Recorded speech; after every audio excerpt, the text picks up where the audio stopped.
Hello dear student, myself Rajat Jain, maths faculty at competition. देखो बच्चों, आज अपन जी एडवांस 2017 का जो पेपर 2 है मैथमेटिक्स का वो डिस्कस करेंगे। पहला क्वेश्चन दे रखा था, equation of the plane passing through this point and perpendicular to these two plane, है ना। तो बहुत ही, जैसे मैं हमेशा बोलता हूँ कि वेक्टर एंड 3D में अगर आप समय दोगे तो आपको आउटपुट भी मिलने की प्रोबेबिलिटी थोड़ी सी ज़्यादा ही रहती है। और क्वेश्चन काफ़ी प्रोसीजरल होते हैं, जैसा कि ये भी आप देख सकते हो। पॉइंट तो दे रखा है, हमें बस जो प्लेन हमें निकालना है उसके नॉर्मल वेक्टर के डायरेक्शन रेशियोज पता चल जाए तो काम हो जाएगा। अब आप सोचोगे हमें ये जो दो गिवन प्लेन है P1 P2, ठीक है, उनके परपेंडिकुलर प्लेन चाहिए, है ना। तो कोई परपेंडिकुलर प्लेन इस तरीके से आ रहा होगा तो उसका जो नॉर्मल वेक्टर का dr होगा वो आपको नहीं लगता कि इन दोनों प्लेन के नॉर्मल वेक्टर का क्रॉस करने पे, है ना, जो वेक्टर आएगा वो बेसिकली जो हमें रिक्वायर्ड प्लेन है ना, उस प्लेन का जो नॉर्मल वेक्टर होगा उसी के पैरेलल आने वाला है।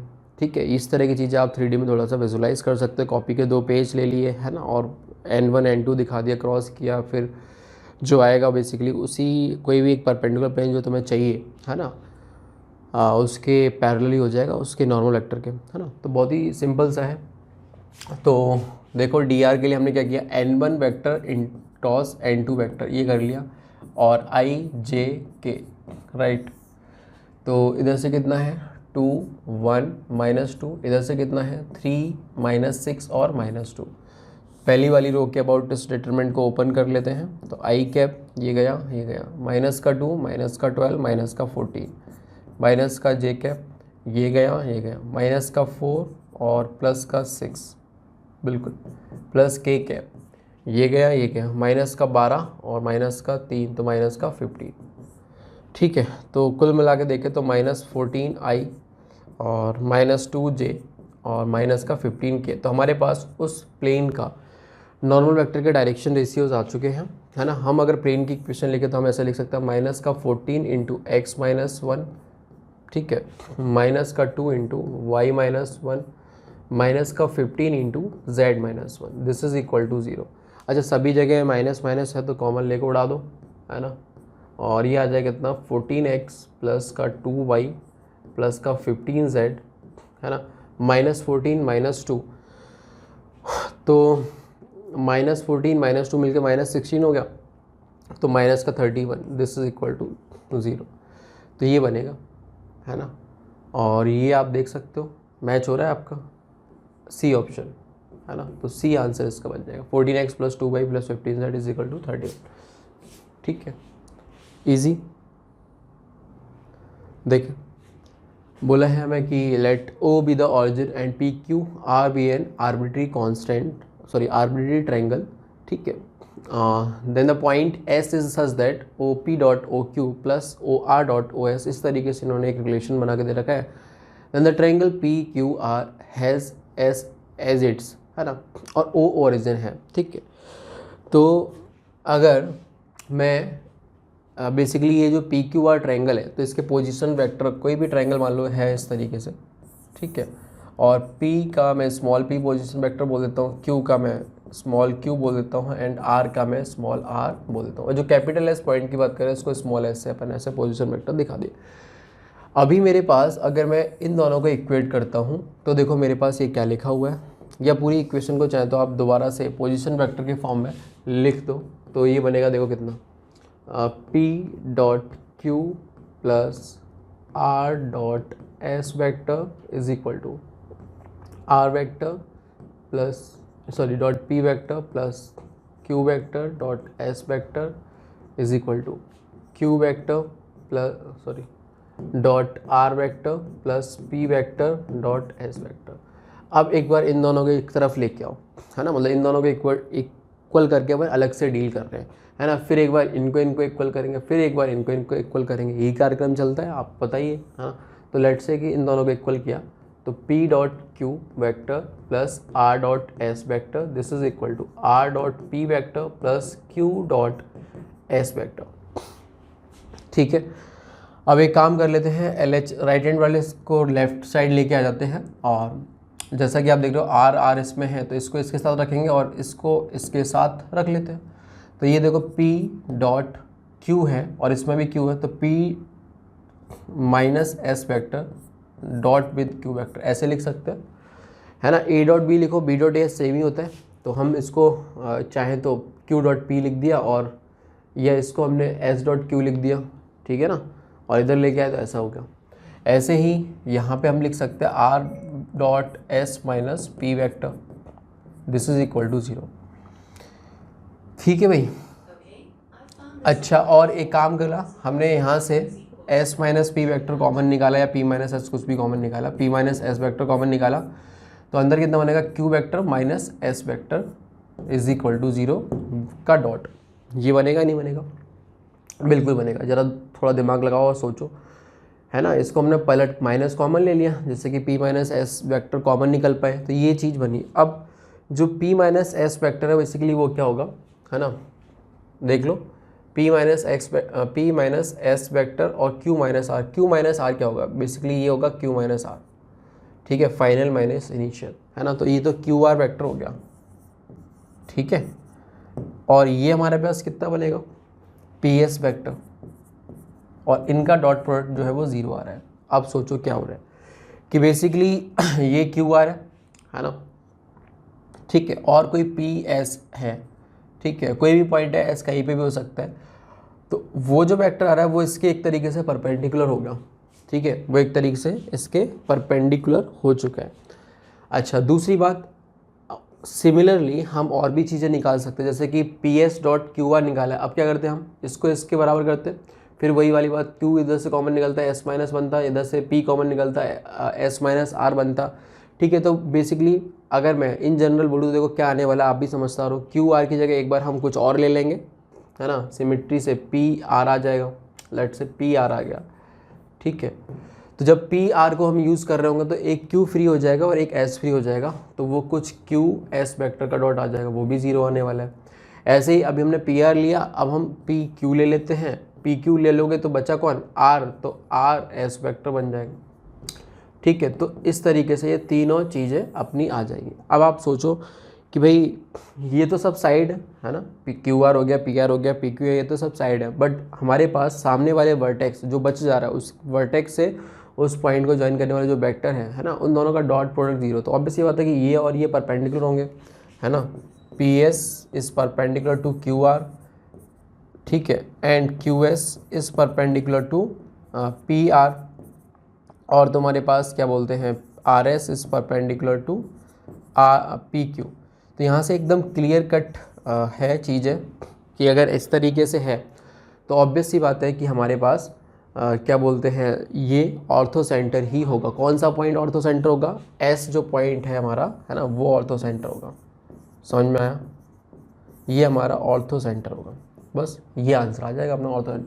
कुछ बच्चे बोलते हैं सर सर्कम सेंटर क्यों नहीं होगा, अबे सर्कम सेंटर वर्टेक्स से पास करे, ये ज़रूरी थोड़ी अपोजिट, मान लो ये लिखा हुआ है, ठीक है, तो सर्कम सेंटर तो यहाँ पे भी हो सकता है, ठीक है, बट इस ये वाला वेक्टर जरूरी थोड़ी कि इसके परपेंडिकुलर हो जाए, ठीक है। कभी कभी बच्चों के ख्याल में आ जाता है, तो इसलिए मैंने बता दिया है, ठीक है। तो ऐसा कुछ नहीं है ना, ये बनेगा आंसर कितना आ जाएगा, डी ऑप्शन करेक्ट हो जाएगा, ऑर्थो से। देखिए भाई, बोला गया है कि if y is equal to Y X satisfy this, मतलब डिफरेंशियल इक्वेशन के सॉल्यूशन निकाल लें, और बहुत ही क्लियर कट दिख रहा है कि वेरिएबल सेपरेबल यहाँ पे लग रहा है, जो कि सबसे पहला अपन टाइप पढ़ते हैं। तो स्टार्ट करते हैं। तो हमारे पास dy एक तरफ रख लिया, बाकी जो x की चीज़ें हैं सारी की सारी राइट साइड में हमने शिफ्ट कर दी, और इसको भी डिनोमिनेटर में लेके आ गए, है ना। तो इसको लिख देंगे square root of 4 plus square root of 9 plus root of x, तो ये तो हमने ऐसे लिख दिया। और ये वाली जो पूरी की पूरी चीज़ है इसको नीचे शिफ्ट किया, तो 8 रूट ऑफ x, है ना, और ये आ जाएगा square root of 9 plus root of x, ठीक है, इंटू dx, ये बन गया, राइट। अब देखो, अब इंटीग्रेट कर लेते हैं, ठीक है। तो इधर तो हो गया y, और इधर हमारे पास ये बन गया। अब सोचो कि इसमें ओके, देखो ये चीज़ें दिख रही हैं यहाँ पे अंदर पड़ी हुई हैं, तो क्यों ना हम इस अंदर वाली चीज़ को कुछ मान लेते हैं, है ना। तो इसको मैंने बोल दिया, या इस पूरे को ही मान लो, मैंने क्या बोलते हैं, इस पूरे को ही मैंने कुछ बोला t, तो t इज इक्वल टू मैंने square root of 4 plus square root of 9 plus root of x ये बोल दिया, है ना। तो इसको डिफ्रेंशिएट करूँगा तो dt इज इक्वल टू कितना हो जाएगा, 1/2 स्क्वायर रूट ऑफ ये पूरा, है ना। तो 4 plus square root of 9 plus root of x, सही है, ये आएगा। उसके बाद अभी तो बस इसका हुआ है, ठीक है। अब अंदर चेन रूल से जाएंगे तो इसका 0, इसका करेंगे तो ये आएगा कितना 1/2 square root of 9 plus root of x. अभी तो सिर्फ इसका हुआ है ना। अब अंदर फिर चेन रूल जाएंगे, है ना, तो हमें इसका करना पड़ेगा। तो ये आएगा 1/2 रूट ऑफ एक्स, कुछ इस तरीके से आ जाएगा। अगर आप ध्यान से देखो तो 2 × 2 × 2 8 हो गया, रूट एक्स भी है, ये भी है और वो भी है, और ये सब कुछ यहाँ पड़ा हुआ है डी एक्स के नीचे, है ना। तो ये पूरा का पूरा हमारा डी टी में कन्वर्ट हो जाएगा, समझे कि नहीं समझे। सारा का सारा हमारा उधर डी एक्स भी आएगा, ठीक है। सारा का सारा हमारा किस में कन्वर्ट हो गया, डी टी में। तो ये तो हमारा डी टी लिखा हुआ है, तो इंटीग्रेट करने पर टी प्लस एक कॉन्स्टेंट सी आ जाएगा। तो y is equal to T की जगह हमने जो माना था वो लिख दिया square root of 4 plus square root of 9 plus root of x और प्लस का एक सी। और सी की वैल्यू निकालने के लिए बोल रखा है कि जब एक्स की वैल्यू 0 डालोगे तो ये बनेगा कितना 9, बाहर निकलेगा 3 रूट 7 प्लस सी, और इधर बनेगा रूट 7। तो सी तो 0 आ गया, हटाओ इसको, सही है। अब हमें जो निकालना निकाल लेते हैं। 256 रखा है यहाँ पे, है ना। 256 का मतलब कितना हो गया 64, ठीक है। 2 की पावर कितना हो गया 8, और ये जब बाहर निकलेगा तो 2 की पावर 4, और 2 की पावर मतलब 16 और 9 कितना हो गया 25 जब बाहर निकलेगा तो बनेगा 5 और 4 मिलकर 9 जब बाहर निकलेगा 3। तो y at x is equal to 256 जो है वो हमारा 3 बनेगा, और आंसर भी इसका हो जाएगा 3, बोले तो ए आंसर, सही है। देखिए भाई, बोला गया है f is such that R to R be a twice differential function such that f double dash x जो है पॉजिटिव है, तो कॉनकेव अपवर्ड होगा ग्राफ, ठीक है। या और भी जिस तरीके से यूज़ करना चाहे हम करेंगे। और एक्स जब तुम्हारा 0, सॉरी, ठीक है, एफ ऑफ 1/2 की वैल्यू 1/2 दे रखी है, एफ ऑफ 1 की वैल्यू 1 दे रखी है, मतलब हम जो इनपुट रख रहे हैं ऐसा ही हमें आउटपुट मिल रहा है, लेकिन सिर्फ और सिर्फ 2x की वैल्यू के लिए ऐसा हो रहा है, 1/2 और 1 के लिए, ठीक है। और हमसे एफ डैश 1 पे कमेंट कराया कि भाई किसके बीच में होगा और कैसा होगा। तो जैसा कि अगर अपन देखें यहाँ पे ऐसा बोल सकता हूँ f x is equal to x है, बट किस किस के लिए, सिर्फ और सिर्फ एक्स इज इक्वल टू 1/2 और एक्स इज इक्वल टू 1, इन दो वैल्यू के लिए ऐसा दे रखा है। क्यों ना हम एक अपन नया फंक्शन एज्यूम करें, जैसे LMBT के प्रूफ में भी हम करते हैं, बहुत सारे क्वेश्चंस में अपन करते हैं, ठीक है। लेट अस से कि एक हमने नया फंक्शन बोला gx जो कि fx माइनस एक्स है, ठीक है। अच्छा एक चीज़ और, अब हमने क्यों ऐसा बोल रहे हैं, जिससे कि हमें ना, जैसे gx हमने ये मान लिया है ना, हम यहाँ पे रोल्स लगा सकते हैं, ठीक है। रोल्स कैसे लगा लोगे, अभी भाई fx ट्वाइस डिफरेंशियल है, x तो होता ही है, तो gx होगा, डिफरेंशियल होगा, कंटिन्यूस भी होगा, किस इंटरवल में लगाएं रोल्स, ऑब्वियस सी बात है 1/2 से 1 में लगाएंगे, है ना, क्योंकि 1/2 पे वैल्यू g ऑफ 1/2 भी 0 आ रहा है और g ऑफ 1 भी 0 आ रहा है, क्लियर है। तो g ऑफ 1/2 इज इक्वल टू g ऑफ 1, तो रोल्स की सारी कंडीशंस को इसने कर दिया सेटिस्फाई, तो हम इसमें रोल्स लगाएंगे, तो हम बोल सकते हैं कि there exist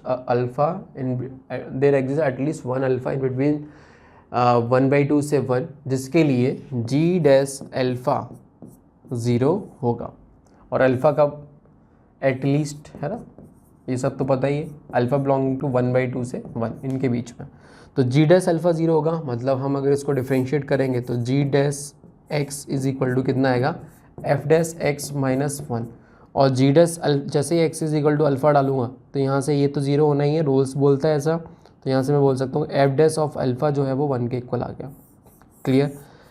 f dash of alpha जो है 1 के इक्वल। अच्छा एक चीज़ और, जैसा मैंने बोला कि भाई अगर ये पॉजिटिव दे रखा है तो इससे मैं ये भी अंदाज़ा बोल सकता हूँ कि f डैश x जो वो इंक्रीजिंग होगा, f डैश x क्या होगा, इंक्रीजिंग नेचर का होगा। अब ये तो हमेशा हर एक के लिए बोल रखा है, तो हमेशा ही f डैश x इंक्रीजिंग होगा, है ना। अब f डैश अल्फा की वैल्यू 1 है। अब सोचो ज़्यादा ध्यान से कि ये हमने रोल्स जो लगाई थी 1/2 से 1 में लगाई थी, और अल्फ़ा कहीं पे भी इसके बीच में हो सकता है, ठीक है। f डैश x के ग्राफ की ही मैं बात कर रहा हूँ, ठीक है, और इस पे वैल्यू कितनी आ रही थी 1 आ रही थी, है ना। तो अल्फ़ा पे वैल्यू जो आ रही है 1 आ रही है, और ग्राफ हमारा किसका बन रहा है y is equal to f dash of x का, और इंक्रीजिंग नेचर का है। तो ऑब्वियस सी बात है ग्राफ चाहे और अपवर्ड भी बता रहे, अपवर्ड तो क्या कुछ भी जाए, ऐसे कुछ इंक्रीजिंग नेचर का होगा, है ना। तो एफ डैश ऑफ 1 की बारी आई तो ऑब्वियस सी बात है कि वैल्यू 1 से ज़्यादा होगी। बोलो एफ डैश ऑफ 1 जो है वो ग्रेटर देन 1 होगी कि नहीं होगी? बिल्कुल होगी। एफ डैश 1 ग्रेटर देन 1 तो मुझे यहाँ से देख रहा है साफ साफ, क्योंकि अल्फ़ा इधर है और इंक्रीजिंग नेचर का है, तो ऑब्वियस सी बात है 1 पे वैल्यू 1 से ज़्यादा ही आएगी। या तो मैं ऐसे बोलूँ कि एफ डैश ऑफ जो 1 है वो बेसिकली ग्रेटर देन होगा एफ डैश ऑफ अल्फ़ा से, स्वाभाविक सी बात है ना। तो कुल मिला के देखें तो एफ डैश 1 ग्रेटर देन 1 जो है वो हमें एक ही ऑप्शन नजर आ रहा है जो कि डी है, तो यही हमारा आंसर बनेगा। अच्छा क्वेश्चन है, इस तरह क्वेश्चन पूछता रहता है एडवांस। देखें बोला गया है how many 3x3 matrices M with entries 0 1 2 are there for which the sum of the diagonal entries of M transpose into M is 5। ठीक है, एम ट्रांसपोज इनटू एम तो एम कोई भी मैट्रिक्स हमने मान ली, वैसे तो चलो मैंने बोल दी एम कोई भी मैट्रिक्स है ना, let us say a b c x y z and P Q r कुछ ऐसी है। तो एम ट्रांसपोज अगर लिखोगे, ठीक है मैं एक काम करता हूँ,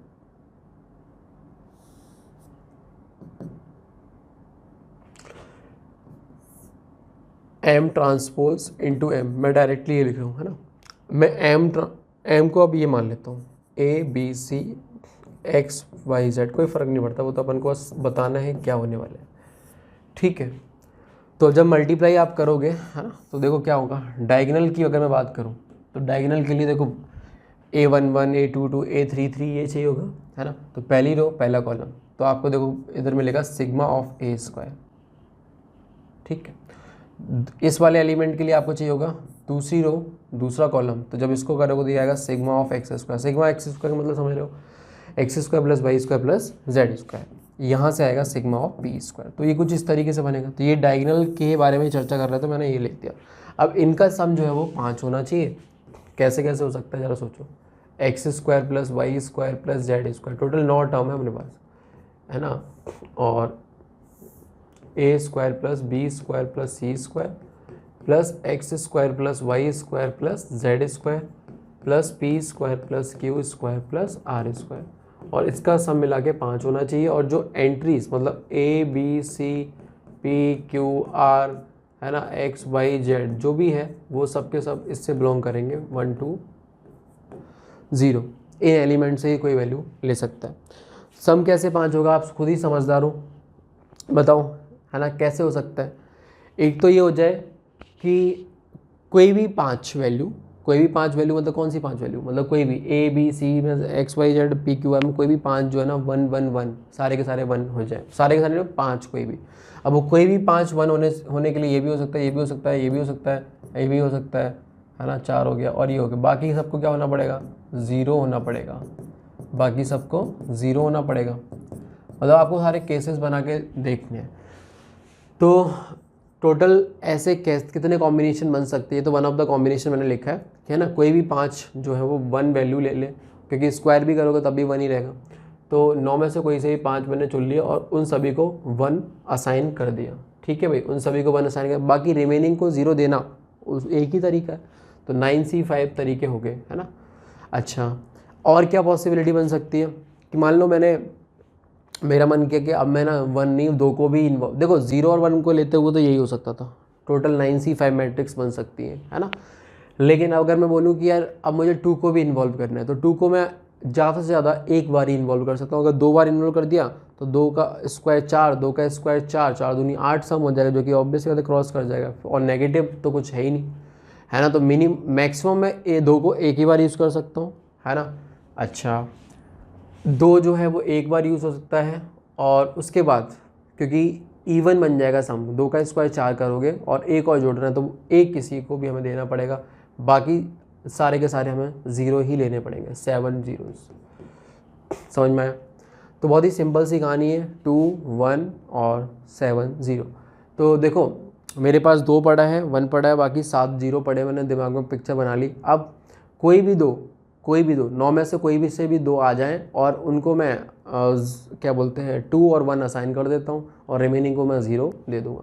तो कितना हो जाएगा, 9 में से कोई से भी 2 चुन लिए और उनको मैंने असाइन कर दिया 2 और 1। ठीक है, लेकिन जैसे 2 चुने, मान लेट से कि चुनने में C और X आ गया, ठीक है। अब हो सकता है कि मैं C को 2 दूँ या 1 को 2 दूँ, है ना। तो उसके पास में भी 2 चॉइस है, तो इंटू 2 फैक्टोरियल, और बाकी सबको 0 देने का तो एक ही चांस। अरे समझ गया, P एंड C है थोड़ी सी, और केस ये था, एक केस ये था, तो इन दोनों का सम हो जाएगा, और तो कोई चारा है ही नहीं। तो 9C5 जो है तो required, total number of matrix जो हो जाएगी वो कितनी हो जाएगी हमारे पास, 9C5 प्लस 9C2 इंटू 2। इनको सॉल्व करो तो ये आ गया 9 इंटू 8 इंटू 7 इंटू 6, और नीचे कितना आ जाएगा 24, प्लस ये कितना आ जाएगा 9 इंटू 8, और एक 2 इधर आ गया, एक 2 इधर हो गया, है ना। तो ये 2 से 2 कट गया, और 6 चौक 24, 4 दूनी 8, 9 दूनी 18 इंटू 7 प्लस 9 दूनी 9 8 72, ठीक है भाई। 7 8 56 के 6 16 की 5, 7 एकम 7 और 5 12, और प्लस 72, तो मिलके हो जाएंगे कितने, 8 ही हो जाएगा, 9 ही हो जाएगा, 190। तो 198 टोटल नंबर ऑफ मैट्रिसेस बनेगी। तो आंसर कितना आ जाएगा, बी। देखिए भाई, बोला है कि लेट कैपिटल एस एक सेट दे रखा है ना, और K1 से लेके मतलब 1 से लेके 5 तक की वैल्यू, और N के भी the number of subset of S each containing 5 element out of which exactly K are odd, ठीक है। और हमसे N1 प्लस N2 से लेके N5 तक का सम पूछा है। जरा इस क्वेश्चन को थोड़ा पढ़ोगे तो आपको बहुत ही ये सिंपल क्वेश्चन लगेगा। थोड़ी चीज़ों को समझने की कोशिश करो, बहुत ही अच्छे से ये डाटा फ्रेम किया गया है। 1 से लेके 9 एलिमेंट है ना। यहाँ पे जो एलिमेंट है हमारे पास 4 तो इवन है और 5 ऑड है, ठीक है। और जो चीज़ इन्होंने पूछी है ना, N1 प्लस N2 से लेके N5 तक का सम, इसको ज़रा क्रैक करने की कोशिश करो। मैं आपसे बोलता हूँ कि ये लिखा क्या है ना। तो आप इसको पढ़ के बोलोगे कि सर ये जो 1 से लेके 5 तक का जो सम है वो ये लिखा हुआ है कि एटलीस्ट, मतलब मैं जब सबसेट बनाने जा रहा हूँगा, है ना, तो मुझे एटलीस्ट एक और नंबर मिल जाए, ये लिखा हुआ है। बोलोगे हाँ यार लिखा तो यही है, क्योंकि एटलीस्ट को हम एग्जैक्टली में तोड़ेंगे तो ये क्या लिखा हुआ है, एग्जैक्टली एक और, एग्जैक्टली 2 और, एग्जैक्टली 3, एग्जैक्टली 4, एग्जैक्टली 5, सही है। तो आपके पास में ये जो क्वेश्चन है वो लैंग्वेज में कन्वर्ट होकर ऐसा आ गया कि एटलीस्ट एक और आना चाहिए जब मैं सबसेट का निर्माण करूँ। अब देखो, इन्होंने जब सेट में जो एलिमेंट दे रखे 4 इवन और 5 ऑड, यहाँ पे खुद ही आप समझदार हो, जैसे ही आप 9 में से कोई से भी 5 एलिमेंट सेलेक्ट करोगे तो एटलीस्ट एक और तो आना ही होगा, क्योंकि अगर चारों के चारों इवन भी आ गए तब भी एक और आएगा ही, तभी तो 5 एलिमेंट बन पाएंगे। तो आपको कुछ नहीं करना, इसका आंसर कितना हो जाएगा 9C5, बस सिंपल। 9 में से कोई से भी 5 एलिमेंट लिए, सबसेट बन गया, है ना। और सबसेट बनना, ठीक है, तो ऑटोमेटिकली उसमें एक कम से कम एक और आ चुका होगा। अब कम से कम एक और को तोड़ोगे तो exactly 1, exactly 2, exactly 3, exactly 4, exactly ऐसे आ जाएगा, है ना। एक तो ये तरीका हो गया बहुत ही क्लियर कट, जो कि आप खुद समझदार हो आंसर निकाल सकते हो। दूसरा, अगर आपको मान लो ऐसे नहीं वैसे जाना है तो वैसे भी जाओगे, तो वैसे भी करोगे तब भी आंसर आ जाएगा। एक एग्जैक्टली एक और होना चाहिए, तो 5 में से कोई एक और चुन लिया, है ना। उसके बाद टोटल सम तो 4 ही करना, 5 ही एलिमेंट चाहिए, तो चारों में से चारों इवन उठा लिए, प्लस फिर आगे ऐसे ऐसे लिखोगे, उसका सम करोगे तब भी यही बनेगा। तो 9C5 को सॉल्व कर लो आप, तो ये कितना आएगा 9 इंटू 8 इंटू 7 इंटू 6, और नीचे कितना आ जाएगा 24। तो ये हो गया 8 तिया 24, 3 तिया 9, 6 तिया 18, 18 इंटू 7, तो ये हो गया कितना 7 8 56, 7 एकम 7 और 5 12, 126। तो डी ऑप्शन हमारा इस तरीके से करेक्ट हो जाएगा। देखिए भाई, बोला गया था 3 randomly chosen non negative integer x y z are found to satisfy this equation x plus y plus z is equal to 10, है ना। नॉन नेगेटिव इंटीजर्स की बात कर रहा है। Then the probability that z is even, okay, z is even. तो देखो total cases तो आपको पता ही है ना। वेगर्स मेथड से फटाक से निकाल दोगे कि x plus y plus z, और यहाँ पे ये भी ग्रेटर देन इक्वल टू 0, ये भी ग्रेटर देन इक्वल टू 0, ये भी ग्रेटर देन इक्वल टू 0। तो coin plus bagger minus 1 c bagger minus 1, ये तो टोटल आ गया, जो कि कितना आ गया 12C2। अब हमें फेवरेबल केस के लिए बात करना, तो उन्होंने बोला कि जेड जो है ना वो इवन होना चाहिए, है ना। और जेड अगर इवन होना तो थोड़े केस बनाने पड़ेंगे अपन को फेवरेबल केस के लिए। जेड इवन होने का मतलब क्या है, क्या क्या हो सकता है, 0 से स्टार्ट होगा वैल्यू, 0 ले सकता है, 2 ले सकता है, 4 ले सकता है, 6 ले सकता है, 8 ले सकता है ना, 10 ले सकता है, क्या ले सकता है, ठीक है, तो वही हमने बना लिया कि हमने z को 0 दे दिया, तो x प्लस वाई मिला के फिर 10 होगा, है ना। और इसका जो आंसर आएगा वो कितना, 10 प्लस 1 मतलब 11c1, x plus Y, z को मैंने 2 रख दिया तो इधर कितना हो जाएगा 8 मतलब ऑब्वियसली बात है, जब z 2 लेके चला गया तो x और y में 8 ही बटेगा ना, तो ये कितना हो जाएगा 8 प्लस 1 बोले तो 9c1, सही है। अगला x plus y, this is equal to, दो दो कम करते चले जाओ तो 7c1, इधर दो दो, ऐसे ही इधर भी दो दो कम होते चले जाएंगे, है ना। और फाइनली आप अगर देखोगे तो और कम करोगे तो देखो यहीं पे लिख दो सीधे सीधे, ज़्यादा उधर करने की ज़रूरत ही नहीं है। 5c1 आएगा, फिर 3c1 आएगा, फिर 1c1 आएगा, इन्हीं का सम कर लो, इन्हीं का सम कर लो, है ना। तो बहुत सिंपल है। फेवरेबल केस कितना आ जाएंगे, 1 plus 3 plus 5 plus 7 plus 9 plus 11, ठीक है भाई। तो ये देख लो कितना आ गया, ये हो गया कितना, जोड़ लो वैसे तो क्या ही है, ये हो गया 20 और ये हो गया 10, 30 और ये 36 आ गया। तो रिक्वायर्ड प्रोबेबिलिटी हमारी जो बनेगी, देखो भाई रिक्वायर्ड प्रोबेबिलिटी क्या हो जाएगी, 36 डिवाइड बाई 12 इंटू 11/2, सही है। तो 12 तिया 36, तो ये हो गया 3 दूनी 6/11, 6/11 मतलब बी ऑप्शन अपना करेक्ट हो जाएगा। देखिए भाई बोला है if g x is equal to इतना, और ये दे रखा है sine inverse of t d t वगैरह वगैरह, नहीं जी डैश ऑफ π/2 पूछा है और जी डैश ऑफ -π/2, तो बहुत ही सिंपल है यार, लेबनीज से अपन को करना है ना। तो जी डैश ऑफ एक्स कितना आ जाएगा, ठीक है, टी की जगह पे ये डाल दो तो ये आएगा कितना, sign inverse of sine of 2x, फिर साइन का भी डिफ्रेंशिएशन होता है वो आएगा कॉस ऑफ 2x, और फिर 2x का भी करोगे तो 2 माइनस, इधर भी डालोगे तो ये बनेगा कितना, sign inverse of sine of x, फिर साइन का डिफ्रेंशिएशन कॉस ऑफ x, ये कुछ इस तरीके से बनेगा। अब हमें क्या चाहिए, जी डैश π/2 या -π/2, तो डाल देते एक बार, जी डैश प्लस -π/2 डालते हैं, तो प्लस -π/2 डालोगे देखो, ठीक है, यहाँ डालोगे तो वैसे चाहे तो सिंप्लीफाई कर भी सकते हैं, बट कोई नहीं, वैल्यू ही निकालनी तो मत करो, निकाल लो वैल्यू। प्लस -π/2 यहाँ डालोगे तो प्लस माइनस पाई हो जाएगा, और साइन पाई या प्लस माइनस पाई तो 0, तो ये 0 तो ये भी 0, तो ये तो टोटल 0, चाहे प्लस माइनस कोई भी डालो, प्लस π/2 डालो या -π/2 डालो, 0 आना। अगेन इसकी वजह से 0, ठीक है, तो ये भी 0 आ गया, तो आंसर कितना आएगा 0, जो कि किसी भी ऑप्शन में नहीं था। तो ये क्वेश्चन हमें बोनस करना पड़ा था, मतलब हमें तो क्या, जे एडवांस को उस समय पता नहीं क्या सोच के बनाया था। देखो, let alpha beta be a non zero real number such that 2 cos of beta minus cos alpha plus ये दे रखा है this is equal to 1, then which of the following is are true. ठीक है, तो आप जैसे कि ऑप्शन देख रहे हो कि अल्फा बाई 2 बीटा बाई 2 10 के अंदर पड़े हुए हैं, ठीक है, और हाफ एंगल में लाना ही है। तो हाफ एंगल में लाने के लिए आप जो है एक काम कर सकते हो कि हाफ एंगल में ले आओ, है कि नहीं, ठीक है, और 10 में लाना है। तो वैसे तो हाफ एंगल के फॉर्मूले होते हैं वो अप्लाई कर देते हैं, ठीक। तो 2 cos ऑफ बीटा को आप लिख सकते हो 1 minus tan square of beta upon 1 plus tan square of beta, ठीक है भाई। ओके, थोड़ा सा सही से लिख लेते हैं पहले इसको, फिर एक ही जगह फॉर्मूला लगाना पड़ेगा, नहीं तो मैं यहाँ भी लगाऊँ वहाँ भी लगाऊँ, फिर वो बहुत सारी खिचड़ी हो जाएगी, ठीक है। तो एक काम करो, कॉस बीटा को एक साथ लिखते हैं, 2 cos of beta plus cos of alpha into cos of beta, this is equal to 1 plus 2 cos of alpha, ये लिखोगे। यहाँ से मैंने कॉस बीटा कॉमन ले लिया, अंदर बनेगा 2 cos ऑफ अल्फ़ा, उसको भी राइट साइड में लेके चला गया, 1 प्लस 2 cos ऑफ एल्फ़ा, और नीचे कितना आ जाएगा 2 प्लस cos ऑफ एल्फ़ा, सही लिखा है, ये आ जाएगा, ठीक है।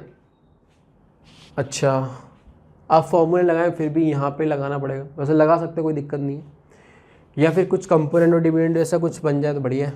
जैसे कि इन दोनों का सम करने पे कॉस ऑफ, अच्छा ये 3 टाइम्स हो जाएगा, ये भी, हाँ सम करने वो 3 कॉमन आ रहा है, है ना। तो एक काम करते हैं, कंपोनेंट और डिविडेंड लगाते हैं। तो cos of beta minus 1 upon cos of beta plus 1, मतलब डायरेक्टली भी कर सकते थे, ऐसा कोई नहीं है, फॉर्मूला ही लगाना है हाफ एंगल का, है ना। चलो यहाँ पे इन दोनों का दिस माइनस दिस करोगे तो ये आ जाएगा कॉस ऑफ एल्फ़ा माइनस, ठीक है, दिस माइनस दिस करोगे तो -1, और नीचे कितना आ जाएगा दिस प्लस दिस, तो 3 common, 1 plus cos of alpha. ठीक है भाई, ये आ गया। अब लगा देते हैं फॉर्मूले, है ना। अब ये कॉस अल्फ़ा -1 और कॉस बीटा -1 करने से भी थोड़ा फ़ायदा हो जाएगा, क्योंकि जब फॉर्मूला पता है आपको 1 - tan square of alpha by 2 ऐसे ऐसे रहता है। तो इधर लगाओगे देखो कितना बनेगा, ये बनेगा हमारे पास 1 - tan square of beta by 2 minus का 1, और नीचे एलसीएम जब लोगे ना नीचे आएगा 1 + tan स्क्वायर बीटा बाई 2, इधर घटाओगे तो 1 माइनस वो वाला और -1, तो वो कट जाएगा। तो ये ऑटोमेटिकली ऊपर क्या आएगा -2 tan square of beta by 2। ठीक है, डिनोमिनेटर में जो चीज़ आएगी वो तो कटनी है, इसलिए मैं लिख भी नहीं रहा। और नीचे जो आएगा 1 - tan square beta by 2 plus 1 + tan square by 2, तो नीचे 2 ही आएगा, ये इसलिए थोड़ा सा ईजी हो जाएगा।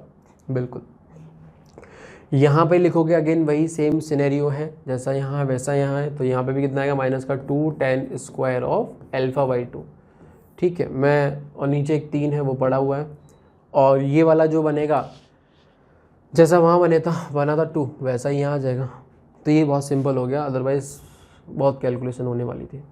तो ये इससे कट गया, ये इससे कट गया, तो 3 tan square of beta by 2 this is equal to tan square of alpha by 2, इधर खिसका लो इसको। ठीक है भाई, दिस इज इक्वल टू 0, ये आ गया। तो √3 का स्क्वायर हमने कर दिया। अब इसको एक साथ क्लब कर सकते हैं, a² - b² वाली चीज़ बन जाएगी, है ना। तो मेरे पास क्या आ जाएगा √3 into tan of beta by 2 minus tan of alpha by 2, ये 0 हो जाएगा, या फिर √3 into tan of beta by 2 plus tan of alpha by 2, ये 0 हो जाएगा। ठीक है, तो प्लस वाला और माइनस वाला, but √3 tan alpha by 2 beta by 2। तो एक तो ये सही हो गया, सही है, और tan alpha by 2 minus √3 tan beta by 2, एक ये भी सही हो जाएगा, सही है। बिल्कुल बी और डी नहीं, ए और सी आंसर आ जाएगा। देखिए भाई, बोला गया है if f is such that R2R is a differential function, है ना, और जिसके लिए ये दे रखा है, और f0 की वैल्यू 1 पे। यार ये अगेन वही बहुत ही इंपॉर्टेंट कॉन्सेप्ट है डिफरेंशियल इक्वेशन में, एक बार कॉम्प्रिहेंशन के फॉर्म में, और इस तरीके से बहुत बार उन्होंने पूछ रखा है।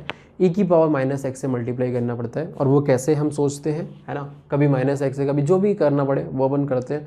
और सोचने के लिए वही इंटीग्रेटिंग फैक्टर वाली चीज़ हमें याद दिलाती है, याद आ रहा है LDE में, है ना, वैसे से ही यहाँ पे बनेगा। थोड़ी देर के लिए f' को dy/dx बोला, तो dy/dx माइनस का 2y इज इक्वल टू 0, भूल जाओगे इनइक्वालिटी है, बस इंटीग्रेटिंग फैक्टर निकालने के लिए हम एक ऐसा सिंपल सा बना लिया। अब अगर इंटीग्रेटिंग फैक्टर मतलब बोला है जिससे मल्टीप्लाई करना होता है, तो इंटीग्रेटिंग फैक्टर कितना हो जाएगा e⁻⁻2dx, तो ये आ जाएगा e⁻⁻2x। तो हमें e⁻⁻2x से मल्टीप्लाई करना पड़ेगा इस पूरी इनइक्वालिटी में, और क्योंकि पॉजिटिव नंबर है ना, तो कोई फ़र्क पड़ेगा नहीं इनइक्वालिटी पे, है ना, मल्टीप्लाई हम कर सकते हैं। तो देखो क्या बोलते हैं, f' is greater then 2f(x), ये दे रखा है, मैंने e⁻⁻2x से मल्टीप्लाई कर दिया इधर भी और इधर भी, और एक इधर लेके आ गया इसको, दिस इज़ ग्रेटर देन 0। बोलो सही है, सही है। अगर हम थोड़ा बुद्धि लगाएं तो ये है क्या, है ना, तो देखो ये है ऐसा कि e⁻⁻2x into f' plus f(x) into e⁻⁻2x का dash, this is greater then 0। सोचो जरा, यही तो लिखा हुआ है, इसको डिफ्रेंशिएट करोगे तो क्या है, e⁻⁻2x इंटू -2, तो वही लिखा हुआ है ना। तो इसका डिफ्रेंशिएशन, तो ये फंक्शन, ये फंक्शन, तो इसका डिफ्रेंशिएशन, तो बेसिकली ये क्या लिखा हुआ है, f(x) इंटू e⁻⁻2x का होल डिफ्रेंशिएशन इज पॉजिटिव। ठीक है, ये लिखा हुआ है, सही है। अब मैं क्या करने जा रहा हूँ, ठीक है, f0 की वैल्यू इन्होंने 1 दे रखी है, इस पर भी आएंगे बाद में, पहले हम थोड़ा सा और काम कर लेते हैं। मैंने उसको थोड़ी देर के लिए बोल दिया कि लेट, ठीक है, ये जो एफ एक्स इंटू ए की पावर माइनस 2x जो फंक्शन है उसको मैंने जी एक्स बोल दिया।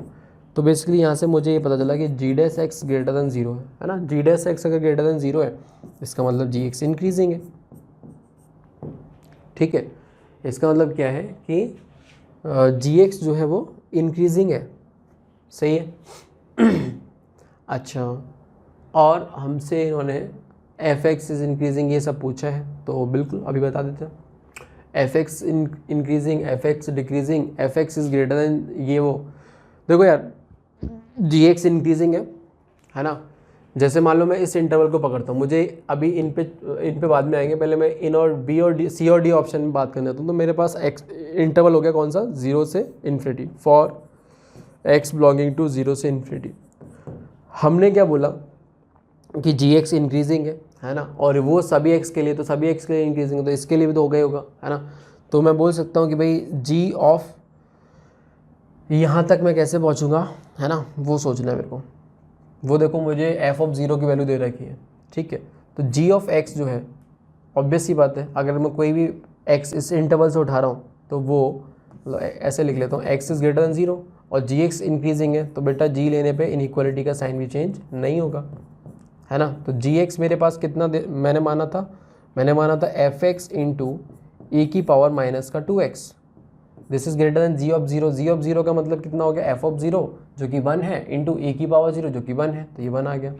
तो अगर मैं यहाँ से देखूंगा तो मेरे पास साफ साफ दिखता है कि f x is greater than e की पावर 2x से मल्टीप्लाई किया तो ई की power 2x for all x belonging to 0 से इन्फिनिटी। समझ में आया। तो ये वाला बनेगा F x is greater then, है ना। तो सी ऑप्शन तो हमारा ऐसे आ गया।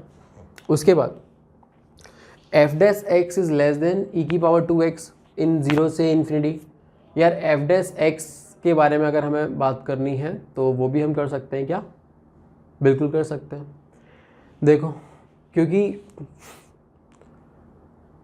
अगर मैं इसमें 2 से मल्टीप्लाई कर दूं, देख रहे हो, 2 से मल्टीप्लाई करूंगा तो 2f(x) is greater then 2e की पावर 2x, ऐसा बनेगा, सही है। तो f(x) मतलब बेसिकली ये वाली क्वांटिटी ही इससे बड़ी है, और हमें पता है कि हम ऐसे इस इनइक्वालिटी को स्टेबलाइज करते एकदम सही है, कहीं कोई गड़बड़ नहीं है ना। ये तो लिखा है मैंने, है ना, और इधर से मैंने 2 मल्टीप्लाई की थी, तो एकदम सही इनइक्वालिटी। तो यहाँ से मेरे पास अगर इन दोनों के इत्तेहाद पे बोले तो F dash x greater than 2e की पावर 2x ये लिखा होना चाहिए। और ये तो बोल रहा है कि F dash x less than e की पावर 2x, वो भी आधे कब से भी लेस देन, तो ये तो सरासर गलत बता रहा है। अब रही बात f के इंक्रीजिंग डिक्रीजिंग की, तो पता कर लेते हैं अभी। यार f यहाँ से देख लो आप, तो यहाँ से एकदम क्लियर कट दिख रहा है कि एफ डैश एक्स जो आया वो ट्वाइस ऑफ e की पावर 2x से बड़ा आ रहा है, समझ गए, इससे बड़ा आ रहा है। और हमें पता है कि e की पावर 2x जो वो तो पॉजिटिव क्वांटिटी होती है ना। तो ऑब्वियस सी बात है कि एफ डैश एक्स जो पॉजिटिव क्वांटिटी होगी तो एफ एक्स क्या हो गया, इंक्रीजिंग हो गया। लो यहाँ से ये चीज़ पता चल गई। तो सारी चीज़ें इंटरकनेक्टेड है। अच्छे क्वेश्चन सोचते हैं इस तरीके के, काफ़ी दिमाग भी लगता है और क्वेश्चन पूछते भी हैं, मल्टीपल टाइम्स जे एडवांस ने पूछे हैं। तो आंसर कितना आ जाएगा, ए एंड सी, इंक्रीजिंग, ये भी गलत हो जाएगा, ठीक है। देखिए भाई, बोला गया है f x is equal to ये और एक्स की वैल्यू 1 नहीं है और लिमिट पूछिए, तो आसान सा ही सवाल है ना। इस तरह क्वेश्चन तो जेईई में नहीं पूछता यार। देखो यार ये दे रखा है, तो 1 माइनस और 1 प्लस की बात कर रहा, तो क्यों ना अपन ये मॉड को है ब्रेक कर लेते हैं, है ना। तो जब x हमारा ग्रेटर देन इक्वल टू 1 होगा तो एफ एक्स हमारे पास कुछ इस तरीके से बनेगा, 1 minus x into 1 plus x की वैल्यू 1 से बड़ी है, ठीक है। तुम इसको ना ऐसे भी लिख सकते हो, मेरे को ज़्यादा पसंद है ऐसे लिखना, तो मैंने ऐसे लिख दिया। पता ही है कि mod of minus x is equal to mod of x, तो माइनस को मॉड खा लेते हैं, है ना। तो हमने माइनस कॉमन निकाल के खिला दिया इसको, और जब x हमारे 1 से बड़ा है तो ये मॉड पॉजिटिवली ओपन हो जाएगा, तो x माइनस 1 ऐसे लिख दूंगा, ठीक है। कोई फ़र्क नहीं पड़ता, आप वैसे लिख लेना, ऐसा मत सोचना ये क्या कर दिया, into cos of 1/1 minus x.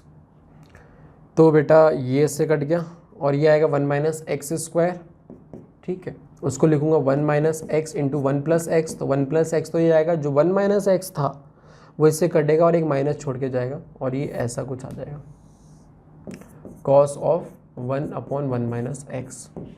ठीक है, अब अगर मुझे लिमिट निकालनी है, limit of x tending to 1 plus पे एफ एक्स की, तो निकालो, इधर डालो 1 प्लस, इधर डालोगे 1 प्लस, तो ये हो जाएगा 2 प्लस माइनस 2 प्लस, और यहाँ 1 प्लस डालते ही कॉस के अंदर 0 माइनस, कॉस के अंदर अगर 0 माइनस अगर जाता है तो कॉस का ग्राफ ये है 0 माइनस, तो वो 1 से थोड़ी सी वैल्यू, सॉरी गड़बड़, कॉस के अंदर 0 माइनस थोड़ी है, 0 माइनस तो यहाँ है, पलट के जाएगा तो इन्फिनिटी जाएगा, तो ऑसिलेट करने लगेगा -1 से 1 के बीच में, है ना। और यहाँ एक कांस्टेंट वैल्यू है जो कि नॉन ज़ीरो है, ठीक है, तो इसकी लिमिट हो जाएगी क्या, DNE। समझ में आ गई होगी बात मेरे ख्याल से। ये एक कांस्टेंट वैल्यू है जो कि नॉट इक्वल टू 0, और ये वैल्यू -1 से 1 के बीच में फ्लक्चुएट करती रहेगी, हमें नहीं पता कब क्या आएगा, ठीक है। तो फाइनाइट वैल्यू नहीं आएगी, इस वजह से इसकी limit 1 plus does not exist. तो इन्होंने बोला है कि कहीं पे, बिल्कुल, तो D आंसर आएगा। ऐसे ही 1 माइनस के लिए हमने क्या किया, x लेस देन 1 के लिए ओपन कर लिया, तो fx हमारे पास जो है वो कुछ इस तरीके से बनेगा। हमने x -1 लेके चल रहे हैं, ठीक है ना, अगली स्टेप हमने ऐसे लिखा है, तो ये आ जाएगा 1 माइनस एक्स इंटू 1 प्लस, तो x -1 नहीं, अब 1 माइनस एक्स आएगा, राइट। नीचे कितना आ जाएगा 1 माइनस एक्स, और ये बनेगा कॉस ऑफ 1/1 माइनस एक्स, तो ये आ जाएगा कितना 1 माइनस, ये मिलके हो गया 1 माइनस 2x प्लस का x स्क्वायर, और नीचे 1 minus x into cos of 1/1 minus x.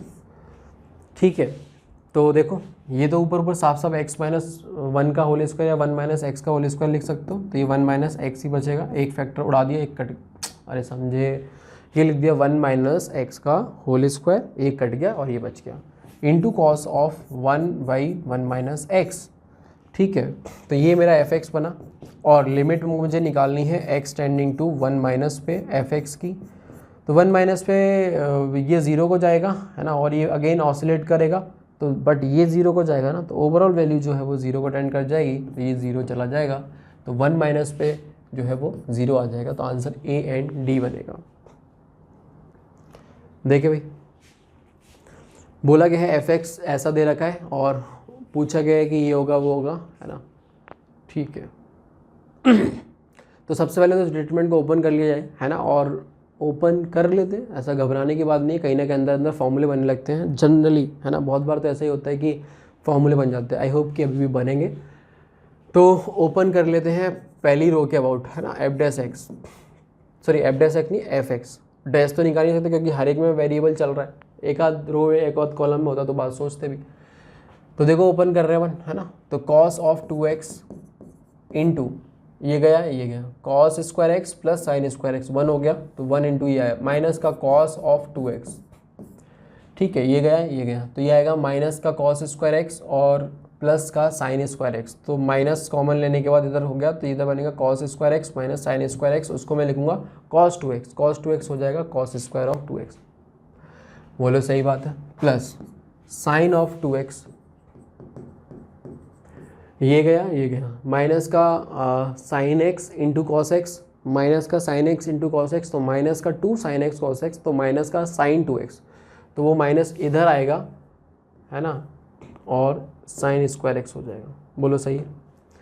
Cos square x minus sine square x, again angle same है ना, तो इसको मैं कॉस 4x बोल सकता हूँ, तो मेरे पास जो एफ एक्स है वो कन्वर्ट हो गया पूरा का पूरा, बहुत ही सिंपल फॉर्म में आ गया, cos of 2x plus cos of 4x।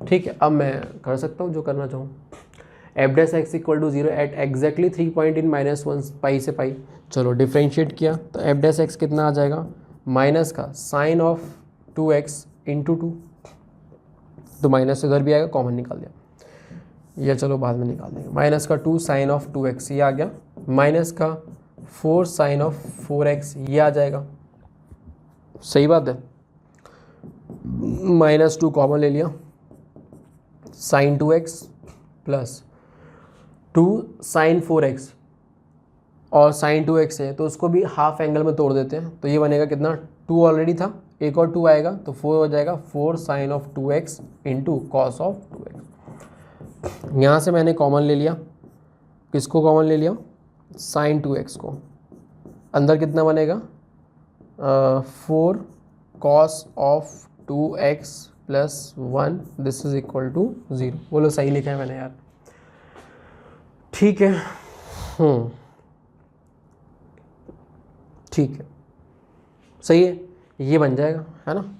और यहाँ से अगर देखूँ इक्वल टू 0 करके, तो एक तो आता है sine of 2x is equal to 0, और क्या आता है cos of 2x is equal to -1/4, है ना। और हमें जो चेकिंग करनी है वो तब करनी है जब x हमारा -π से π है। तो देखते हैं नंबर ऑफ सॉल्यूशन कितने आ रहे हैं।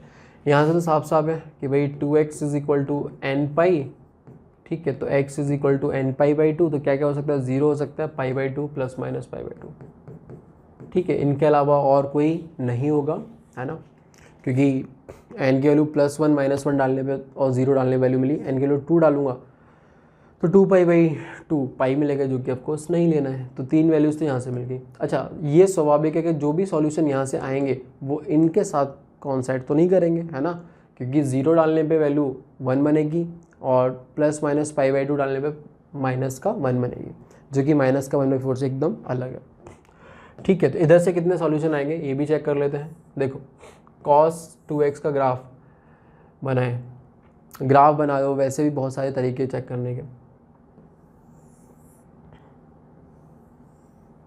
ठीक है। तो ये हो गया 0 और ऐसा cos 2x का ग्राफ बना रहा हूँ, है ना। तो पहले वैल्यू जो थी π/2 में मिलती थी, अभी π/4 पे π/2 बनेगा इसके अंदर, ठीक है ना। और ये हो जाएगा कितना, π/2, ठीक है। और माइनस का 1/4 मतलब इधर कहीं आएगा, ठीक है। थोड़ा इधर खिसका लेते हैं इसको यार। देखो भाई, मतलब बेसिकली एग्जैक्टली मैंने बोला ना, एग्जैक्टली 3 पॉइंट पे 0 होगा, तो ये तो गलत ही है साफ साफ, है ना। ये तो साफ साफ गलत, 3 पॉइंट तो यहीं से आ गए, और बाकी के जो पॉइंट आने वाले हैं वो ऑब्वियसली बात है इन एंगल से तो अलग ही आने वाले हैं, ठीक है। तो कुल मिला के अगर अपन देखें तो ये हमारी लाइन है y इज इक्वल टू -1/4 की, और ये हमारा π/4 हो गया, π/2 हो गया, और ये हमारा 3π/4 हो गया, और ये हमारा पाई हो गया, ठीक है।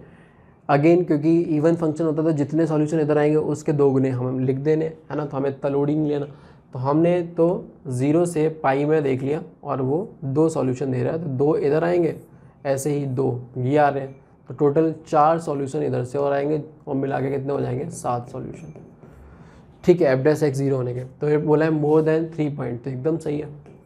f(x) attain its maximum value at x is equal to 0, f(x) attain its minimum value at x is equal to 0। तो देखो यार हमें ये पता करना है कि f(x) x is equal to 0 maximum value attain कर रहा है या मिनिमम वैल्यू अटेन कर रहा है। तो उसके लिए देखो सिंपल सी कहानी है, मैं f' का साइन देख लेता हूँ है ना, f' का मैं साइन देख लेता हूँ कि कैसे क्या ट्रैवल कर रहा है, ठीक है। जैसे कि यहीं से देख लेते हैं, f' माइनस का 2 कॉमन लिया, अंदर कितना बना, sine of 2x plus sine of 4x। अब सुनो 0 ये रहा, 0 के राइट में क्या होने वाला है, 0 के लेफ्ट में क्या होने वाला है, वो मुझे पूरा का पूरा बता देगा कि भाई कैसे क्या बनना है, मिनिमम वैल्यू मिलेगी इस पर या मैक्सिमम वैल्यू मिलेगी। 0 प्लस पे अगर वैल्यू रखूँगा तो ये पॉजिटिव ये पॉजिटिव, क्योंकि साइन जो है वो एक ऑड फंक्शन होता है, तो पॉजिटिव रखूँगा तो ऑब्वियसली बात यही पॉजिटिव होगा, बस ये ओवरऑल पॉजिटिव, आगे नेगेटिव पड़ा है तो नेगेटिव मिलने वाला है इधर, सही है। 0 माइनस पे देखूँगा तो ये भी एक ऑड फंक्शन होता है, ये भी ऑड फंक्शन होता है ना, साइन तो ऑड ही फंक्शन होता है, तो नेगेटिव वैल्यू रखने पर ये भी नेगेटिव, बाहर एक नेगेटिव तो इधर पॉजिटिव हो जाएगा। तो f' का ग्राफ अगर बनेगा तो ऐसा होगा कि इंक्रीज़ करेगा, है ना, फिर डिक्रीज़ करेगा, तो ऑब्वियसली बात है कि 0 पे क्या मिलेगा, सॉरी f' का ग्राफ नहीं, f(x) ग्राफ का हल्का फुल्का स्ट्रक्चर जो होगा वो कुछ इस तरीके से होगा कि इंक्रीज़ करेगा और फिर डिक्रीज़ करेगा।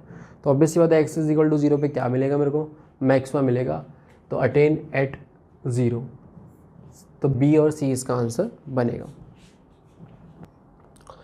देखिए भाई बोला है if line x is equal to alpha divide the area of region r is equal to ये, है ना। तो यहाँ पे जो रीजन बनेगा वो कौन सा, y is less than equal to x and greater than equal to x³। 0 से 1 के बीच में बात कर रहा है, और वो जो लाइन है वो इक्वल पार्ट में उस एरिया को डिवाइड कर रही है। तो एक बार जरा हम इसका दोनों का ग्राफ अगर बनाएं, ठीक है, तो कुछ इस तरीके से बनेगा। हमें बस 0 से 1 की ही बात करनी है, अच्छा 0 से 1 में अगर मैं बोलूँ y is equal to x cube ऊपर होगा या y is equal to x, तो ऑब्वियस सी बात है y is equal to x वाली जो लाइन है ऊपर होगी, तो वो कुछ इस तरीके से बनेगी। और जो y is equal to x cube का जो ग्राफ आएगा है ना, तो वो ऐसे रहेगा। सही है। अब ये बोल रहा है कि y हमें ऐसा चाहिए जो एक्स क्यूब वाले ग्राफ से तो ऊपर हो, वाले ग्राफ से ऊपर हो मतलब ऐसे, लेकिन x वाले से नीचे, तो मतलब ये वाले एरिया की बात कर रहे हैं। ठीक है। और एक x is equal to alpha कोई लाइन आई, और वो ऑफकोर्स वर्टिकल लाइन होगी x is equal to alpha, जो कि इस एरिया को दो इक्वल पार्ट में डिवाइड कर रही है ना। तो जो भी एरिया आ रहा है 0 से 1 में, उसको इस एरिया और इस एरिया ने ऐसे कर दिया। ठीक है। तो मान लो कि अगर मैं इनको इक्वेशन वाइज लिखूँ तो ऐसे लिखूँगा, 0 से अल्फ़ा में, 0 से अल्फ़ा एक्स, ये अल्फ़ा ही तो है, अल्फ़ा में मैंने एरिया निकाला, अपर माइनस लोअर करूँगा तो अपर क्या है x है और लोअर क्या है एक्स क्यूब है ना। इसको मैंने इंटीग्रेट किया और ये हाफ ऑफ किसके, टोटल एरिया के आधे के बराबर होगा, है ना, क्योंकि इक्वल पार्ट में डिवाइड कर रहे हैं। तो 0 से 1 और x minus x cube D x, ऐसा आएगा। इसको सिंप्लीफाई करोगे, x का integration x square by 2 x minus x की पावर 4/4 ये आएगा। तो देखो यार ये कितना बन जाएगा, 1/2 बाहर हो गया और ये आ गया एक्स स्क्वायर बाई 2 बाहर निकाल दिया तो एक्स स्क्वायर माइनस एक्स का 4/4 और एक 2 बाहर निकाल दिया तो ऐसे। और 0 से 1, 0 डालने में 0 हो जाएगा, 1 डालोगे तो 1 माइनस 1/2 दिया आ गया कितना 1/8। सही है। तो कुल मिला के देखें तो ये वाली जो चीज़ है वो 1/8 इक्वल होगी, है ना। अब इसको इंटीग्रेट करोगे तो एक्स स्क्वायर माइनस एक्स की पावर 4/4, ठीक है, 0 से alpha this is equal to 1/8। तो ये आ जाएगा alpha square by 2 minus alpha की power 4/4 this is equal to 1/8। 8 से मल्टीप्लाई कर दिया तो 4 अल्फ़ा स्क्वायर माइनस का 2 अल्फ़ा की power 4 this is equal to 1। तो ये आ जाएगा कितना 2 अल्फ़ा की power 4 minus 4 alpha square plus 1 is equal to 0।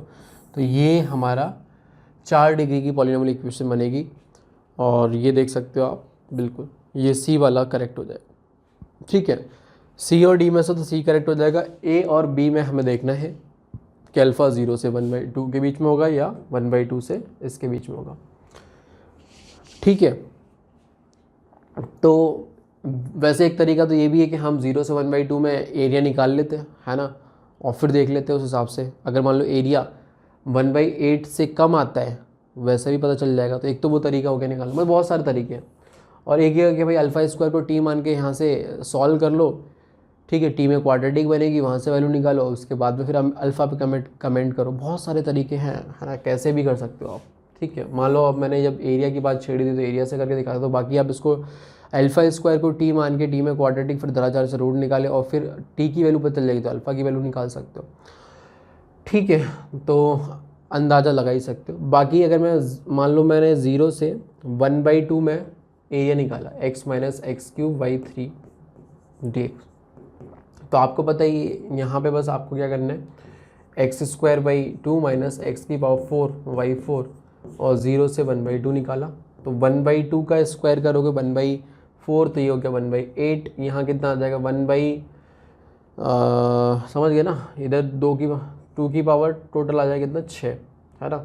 तो ये देख सकते हो और दिख रहा है साफ साफ कि ये जो वैल्यू वो लेस देन 1/8 है ना। और ये 1/2 रखने पे मिला है तो ऑब्वियसली पता अल्फ़ा आगे किसका होगा, तभी जाके 1/2 तभी जाके अल्फ़ा जो है ना, यहाँ से क्लियर कट आप सोच सकते हो अल्फ़ा जो 1/2 से बड़ा होगा और ऑफकोर्स 1 से छोटा होगा तो 1/2 से 1 के बीच में। अरे बात समझ में आ गई ना।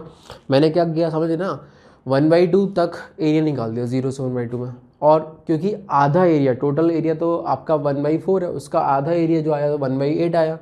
अगर मान लो 1/2 तक लेने में जो एरिया आ रहा है वो मेरा 1/8 से कम आ रहा है, इसका मतलब क्या हुआ कि अल्फ़ा कहीं आगे होगा 1/2 से, सीधी सीधी बात है ना। तो बस ऐसे पता कर ले, मतलब कैसे ही पता कर सकते हो, आपकी मर्जी है। तो आंसर क्या आ जाएगा, बी एंड सी। देखिए भाई बोला गया है कि let i is equal to k is equal to 1 से लेकर 98 और के से k+1 और ऐसे दे रखा है। ठीक है। वैसे अगर मैं आपसे बोलूँ कि ज़रा इसको सिग्मा को ओपन करो तो आप बोलोगे के से लिमिट आएगी 2, है ना, और वहाँ 2 लिखोगे 2 dx upon x into x+1 plus अगला आएगा हमारा 2 से 3 upon x into x plus 1 dx। तो आपको पता है कि वन कांस्टेंट तो बाहर हो जाएगा, 1 upon x into x plus 1 है, इसका इंटीग्रेशन तो आप कर ही सकते हो, ठीक है ना, 1/x माइनस 1 अपॉन एक्स करके। बट अल्टीमेटली है क्या ना कि कर लोगे, वैल्यू निकाल लोगे, फिर उसको इस तरीके से लाना और कंपेयर करना थोड़ा सा डिफिकल्ट हो जाएगा, और इसीलिए फिर हमें एस्टिमेशन की हेल्प लेनी पड़ेगी, है ना, एस्टिमेट करना पड़ेगा भाई कहाँ से कहाँ वैल्यू आएगा, ठीक है। तो इस तरीके से हमको सोचना है। आप देख रहे हैं कि इसमें दो टाइप से चीज़ें चल रही हैं, एक ए और बी ऑप्शन के लिए और एक सी और डी ऑप्शन के लिए। और जैसे एल में आंसर कब आएगा, है ना, इंटीग्रेट होने को आपको भी पता है कि कुछ 1/x प्लस 1, मतलब कुछ भी ऐसा 1 अपॉन लीनियर टाइप से बने और उसका लिमिट रखिए तब जाके ये कन्वर्ट हो सका है। तो एक तरीके से तो हमें वैसे सोचना पड़ेगा, है ना। दूसरा, ये जो कुछ फ्रैक्शन टाइप से आ रहा है ना, 49/50, मतलब 98/100 का ही बन रहा होगा, मतलब ये तो मैंने ऐसे ही बता दिया क्योंकि 98 दिख रहा था। अब ये कैसे आ सकता है, ये तब बन सकता है जब कुछ ln तो ना हो, है ना, इंटीग्रेट होने का, क्योंकि अगर आप ध्यान से देखें तो चीज़ें नीचे जो डिग्री है इंटीग्रेंड में 2 डिग्री का है ना, 2 डिग्री का अगर है और मैं उसको इंटीग्रेट करूँ तो 1 अपॉन लीनियर टाइप से कुछ आने की पॉसिबिलिटी है, बट तब जब वो नीचे कोई परफेक्ट स्क्वायर टाइप से बच जाए, ठीक है। तो ये सारी चीज़ें हैं, है ना, तो उसी दिशा में थोड़ा सोचते हैं। अच्छा, एक और चीज़ कि ये x है और ये x प्लस 1 है, ठीक है। तो परफेक्ट स्क्वायर बनाने के लिए अगर मैं काम करूं कि क्या बोलते हैं इसको, मुझे पता है कि x प्लस 1 जो है वो ऑब्वियसली पता है x से तो बड़ा ही है, ठीक है ना, क्योंकि जो x की लिमिट है वो k से k प्लस 1 और k तुम्हारी मिनिमम वैल्यू 1 है। तो k plus 1 upon x into x plus 1, इसकी मैं बात करूं तो एक तो ये नंबर है और एक ये हो जाए k plus 1 upon x plus 1, x की जगह भी एक्स प्लस 1 डाल दे तो एक्स प्लस 1 का होल स्क्वायर हो जाएगा, ठीक है। तो ऑब्वियस सी बात है कि नंबर कौन सा बड़ा होगा, ये वाला बड़ा होगा, ये वाला बड़ा होगा, ऑफकोर्स ये वाला नंबर बड़ा होगा, ठीक, ये वाला नंबर हमारा ऑफकोर्स बड़ा होगा, इसमें कोई दो राय है ही नहीं, है ना, क्योंकि ये डिनोमिनेटर जो है कम है, इधर डिनोमिनेटर x प्लस 1 है, तो इसलिए ऐसा होगा। अच्छा, और देखो भाई, और अगर हम थोड़ा सोचें तो अब मैं एक काम करता हूँ, इंटीग्रेट कर देता हूँ, है ना, ठीक है, और वही सिग्मा विग्मा जो लगाना लगाते रहना, और k से k प्लस 1 इंटीग्रेशन आ गया, k से k प्लस 1 इंटीग्रेशन आ गया, और ये वही dx और इधर भी dx, ठीक है। सिग्मा लगाओगे तो ये हमारा i बन जाएगा, है ना, और i is greater than sigma k equal to 1 से लेके 98, है ना, इंटीग्रेशन ऑफ k से k प्लस 1 और dx, और इधर भी k प्लस 1 एक पड़ा हुआ है, और नीचे कितना आ जाएगा x प्लस 1 का होल स्क्वायर। इसका आपको पता है कि माइनस का 1 अपॉन एक्स आ जाएगा, ठीक है। तो ये आ गया तुम्हारे पास माइनस का 1 upon x plus 1, sorry minus का 1 अपॉन एक्स प्लस 1, लिमिट डालोगे k से k प्लस 1, ठीक है। आगे हमने सिग्मा लगा दिया, k इज इक्वल टू 1 से लेके 98। तो देखें ज़रा ध्यान से, ये डालूंगा तो ये बनेगा माइनस का 1, माइनस चलो कॉमन ले लिया, 1 अपॉन k प्लस 2 माइनस का 1 अपॉन k प्लस 1, तो अल्टीमेटली 1 अपॉन k प्लस 1 से माइनस का 1 अपॉन k प्लस 2 ये आ जाएगा, और एक k प्लस 1 ऑलरेडी पड़ा था, चलो वो मैंने यहाँ लिख दिया, तो ये इधर जाएगा, डिफरेंस आ गया। तो आप ज़रा ध्यान से देखो कि ये बनेगा कितना, sigma k is equal to 1 से लेके 98, ठीक है, माइनस का k प्लस 1 पड़ा है ना, और ये वाली चीज़ हमने अभी बताया था कि ये ऐसी आ रही है, तो यहाँ पे देखोगे तो कितना बनेगा नीचे, k plus 1 into k plus 2 into के, ऊपर आ जाएगा k प्लस 1, क्योंकि ये वाला चीज़ मल्टीपल ये तो कट गया, तो 1 अपॉन k प्लस 2 ऐसा बनेगा, क्लियर है, 1 अपॉन k प्लस 2 बनेगा। तो यहाँ से मेरे पास i जो है वो कुछ हिस्सा आएगा, तो i इज़ ग्रेटर देन कितना कि 1 upon 3 plus 1 upon 4 plus 1 upon 5, ऐसे करते करते अप टू कहाँ तक, 1 अपॉन 100, सॉरी 90, हाँ 100 आ जाएगा, क्योंकि नीचे 2 जुड़ रहे हैं ना उसमें, ठीक है, यहाँ तक जाएगा। अगेन मैंने थोड़ा उधर होशियारी लगा ली थी, 49/50 को 98/100 कर ही लिया था, तो 98 टर्म तो इसमें भी है ना, स्टार्टिंग का 1 अपॉन 1 1 अपॉन 2 मिसिंग है, 98 टर्म तो इसमें भी है ना। तो अब आई जब इससे बड़ा है तो मैं बोल सकता हूँ कि आई डेफिनेटली इससे भी बड़ा होगा। किससे बड़ा होगा? देखो 1/3 जो है वो नंबर 1/100 से बड़ा होगा। ऐसे ही जो 1/4 है वो भी 1/100 से, मैं सबको ना 1/100 से रिप्लेस कर देता हूँ। ठीक है, तो ऑब्वियसली बात जब 1/3 से बड़ा है कोई नंबर, मतलब 1/3 रखने के बाद में भी आई जब इससे बड़ा है तो 1/100 रखने पे भी बड़ा होगा। तो 1/100 1/100 1/100 कितनी बार? 98 टाइम्स, तो ये आ जाएगा 98/100। तो यहाँ पे आपके पास आई जो वो एस्टिमेट हो गया 49/50 बनेगा, और इस तरीके से डी ऑप्शन करेक्ट हो जाएगा। सही है, तो ऐसे तो हमारा डी बन गया। अब आ जाते हैं अपन, जैसे मैंने बोला कि ए और बी के लिए हमें एल एन का सीन देखना पड़ेगा। ठीक है, तो एल एन वगैरह का देखना पड़ेगा। तो देखो कैसे करोगे, उसके लिए वही कि नीचे कुछ 1 लीनियर टाइप का बनना चाहिए, या तो x बचाओ या फिर x+1 बचाओ। तो देखो k+1 और ये x × x+1 है ना। पहले तो हमें इसमें ही नाप तोल करना पड़ेगा। ओके, देखो यार क्या बोलते हैं, x+1 की जो मैक्सिमम वैल्यू आएगी, ऐसे सोचो आप तो कि x कहाँ से कहाँ है, ऐसे है ना, k से k+1 है, तो x+1 कहाँ से कहाँ होगा, k+2 से k+1। ठीक है, तो x+1 की जो मिनिमम वैल्यू आएगी दैट इज k+1। तो k+1 और नीचे जो x है, x को ऐसे ही रहने दिया, और जो x+1 है उसकी जगह पे मैंने बोला कि इसको मैं k+, क्योंकि इससे ऊपर वाले से कैंसिल होने के लिए, और कुछ नहीं। ठीक है, अब सुनो, इधर x+, फ़र्क कितना है इन दोनों में? सिर्फ इतना, यहाँ k+1 लिखा हुआ है, यहाँ पे x+1 लिखा हुआ है। x+1 और k+1 में ऑफकोर्स x+1 बड़ा है। ठीक है, तो ये नंबर जो है छोटा हो जाएगा। सही है, अब अपन को एक रास्ता मिल चुका है कि ये इससे कटेगा।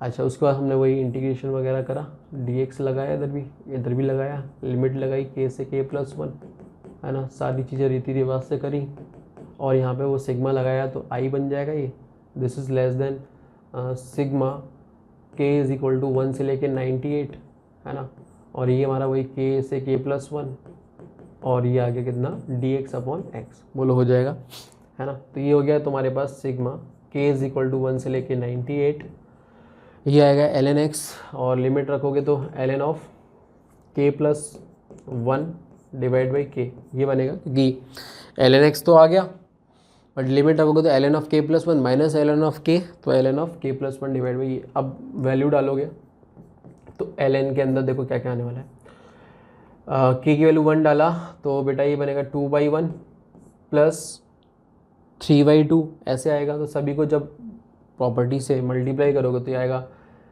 3/2, है ना, ऐसे चलता चला जाएगा, कहाँ तक जाएगा, है ना। ठीक है, 4/3 एंड सो ऑन। 98 डालोगा तो 99 इधर आएगा, और इधर कितना आएगा 98, और आपको पता ही किस तरीके से कैंसिलेशन हो रहा है, ऐसे ऐसे ऐसे ऐसे कट रहा है। तो ये बनेगा ln 99, तो i is less than ln 99। ठीक है भाई, लेस देन का मतलब बी ऑप्शन करेक्ट हो जाएगा। जब बी हो गया तो फिर ए और सी का कोई मतलब ही नहीं है ना, तो आंसर बी एंड डी। तो ये थोड़ा सा मतलब ठीक क्वेश्चन था। देखिए भाई, कॉम्प्रिहेंशन दे रखा है, let O be the origin and o x O Y O z be the 3 unit vector in the direction of the side of q r r p p q respectively of the triangle P Q. तो ऐसा कुछ दे रखा है, मान लो ये P Q R triangle है, ठीक है, और ओ एक्स, ठीक है, क्यू आर के अलॉन्ग है ओ एक्स वेक्टर, और उसके बाद पी आर आर पी के अलॉन्ग है हमारा ओ वाई, ठीक है, और इधर है हमारा ओ जेड, कुछ इस तरीके से, और यूनिट वेक्टर्स हैं, है ना, ठीक है, सभी का मैग्नीट्यूड जो है 1 होगा। ठीक है, तो आप चाहे तो लिख भी सकते हो o z is equal to o y is equal to o x, this is equal to 1, और respectively of a triangle P Q r, है ना। तो हमें o x cross o y का मैग्नीट्यूड बताना है और साइन ऑफ इन सब के फॉर्म में। तो देखो इनका मैग्नीट्यूड कितना हो जाएगा, देखो आप लिख सकते हो ओ एक्स का मैग्नीट्यूड इंटू ओ वाई का magnitude into sine of theta, और इसका मैग्नीट्यूड यही लिखोगे इसके, ये तो सब 1 1 हो गया, और वो एन कैप है तो उसका मैग्नीट्यूड 1 ही होता है, तो साइन थीटा आ जाएगा बेसिकली, है ना। साइन थीटा का अब साइन थीटा जो है वो बेसिकली किसके बीच, ओ एक्स और ओ वाई, ओ एक्स वैक्टर ये हो गया, ओ वाई वैक्टर ये हो गया, तो ये एंगल बनेगा, और ये एंगल मतलब ये एंगल आर है तो ये पाई माइनस आर हो जाएगा। ठीक है, ठीक है ना। हमको तो एंड पॉइंट्स मिलाने होते हैं वेक्टर में के बीच में एंगल दिखने, तो ये बनेगा अपने पास sine of pi minus r, और साइन आर ही हो जाएगा ये। ठीक है, और ऑफ कोर्स आर जो है ट्रायंगल का एंगल है, तो 0 से पाई के बीच में भी होगा तब भी साइन तो पॉजिटिव होगा, तो मॉड लगाने का मतलब बनता है साइन आर। साइन आर, अच्छा साइन आर तो नहीं दे रखा, बिल्कुल कोई दिक्कत नहीं है, हमें ये भी पता है कि भाई p plus q plus r जो है वो पाई होगा, तो मैं पाई माइनस ये लिख सकता हूँ, तो अगेन ये sine of pi minus q plus r bracket में डाल के, तो ये क्यू प्लस आर हो जाएगा, क्यू प्लस आर हो जाएगा, मतलब ये आ जाएगा डी ऑप्शन, है ना। सॉरी क्यू प्लस आर क्यों होगा, आर हटाया ना बनने, पी प्लस क्यू, ठीक है भाई, पी प्लस क्यू मतलब ए ऑप्शन करेक्ट हो जाएगा, ईजी। चलो इसी पे एक और क्वेश्चन इन्होंने दे रखा है, in if the triangle P Q r varies then the minimum value of cos of p plus q, sorry इसकी मिनिमम वैल्यू निकालनी है। ठीक है, मिनिमम वैल्यू निकालनी मतलब ग्रेटर देन इक्वल टू 0 वाला सीन है ना। जैसे पी प्लस क्यू है, इसकी जगह पे मैं क्या लिख सकता हूँ, पाई माइनस आर, ऐसे ही हो जाएगा पाई माइनस पी, ऐसे ही वो हो जाएगा, है ना। तो ये पाई माइनस थीटा तो माइनस थीटा और कॉस थीटा होता है, तो माइनस तो बाहर फेंकेगा, तो अंदर बनेगा cos of r plus cos of p plus cos of q, कुछ इस तरीके का बनेगा। अब cos r cos p cos q, इस चीज़ को अपन कैसे यूज़ में ला सकते हैं, ठीक है। और हमें तो पता ओ एक्स और ओ वाई ओ जेड के बारे में ही है, तो हमें लाना तो उसी वेक्टर के फॉर्म में ही पड़ेगा। ठीक है, तो मैं एक काम कर लेता हूँ, जैसे अभी बताया भी था अपन ने ट्रायंगल, है ना, कुछ इस तरीके से, जो कि पिछली वाली स्लाइड में बताया था। तो देखो यार, जैसे हमारे पास ये दो वेक्टर थे ओ एक्स और ओ वाई, तो इनके बीच में पाई माइनस आर एंगल बन रहा था। ठीक है, तो मैं एक काम कर लेता हूँ, हर एक को, है ना, इस माइनस को एक साथ लेने के बाद ये बन जाएगा cos of pi minus r, है ना। मेरी मर्जी मैं कुछ भी लिखूँ, मेरे को इससे फ़ायदा हो रहा है मैं लिखूँगा। ठीक है, ये हो जाएगा cos of pi minus P, ये हो जाएगा cos of pi minus Q, बोलो इतना लिख सकते हैं।